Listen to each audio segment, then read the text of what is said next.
Yeah, bro. So I gotta crimp these cables, of which one of these is my uplink, and 4 of these will be just my APs. So I crimped one, it's not the right one. How do I know? Right here, it goes via this little brick, and then in that little brick it goes into this Hep Mini here. So the Hep Mini, which I will then wirelessly connect to with my laptop, and then talk to the router boards and then get the magic. Take your time with crimping, man. Never rush crimping.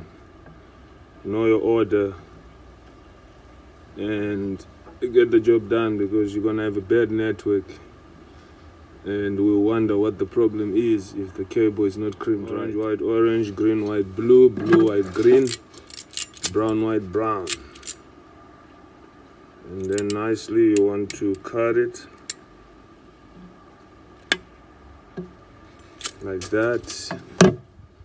Then you want to find your RJ45, which is the connector.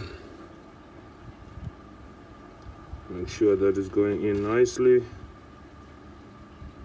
and make sure that your combination have not changed. Orange, white, orange, green, white, blue, blue, white, green, brown, white, brown. Okay, let's see if this is the cable to my uplink. Yeah, find a nice surface to nicely push the cable in, and then once you feel it's good, then you crimp. Then you check orange, white, orange, green, white, blue, blue, white, green, brown, white. No lie, man.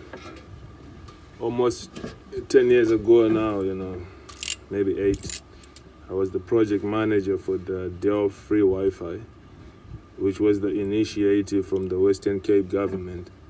So we had to build like 25 towers there. All the schools in Delft have been there. And you find that, I mean, I had to crimp 32 cables per school, or sometimes more. So then the tower goes all the way up 25 meters. So if your crimping is wrong, guess what? You're gonna be making your way up there, and if heights is not your thing, then you're gonna have to learn. So crimping a cable is one of the most important things in networking, because bad crimping results to just bad network. That's what's up, man. So one of the reasons why I don't play Lotto, you see, I'm not so lucky. I actually went through all the 5 cables, and then the last cable that I crimped was the right one.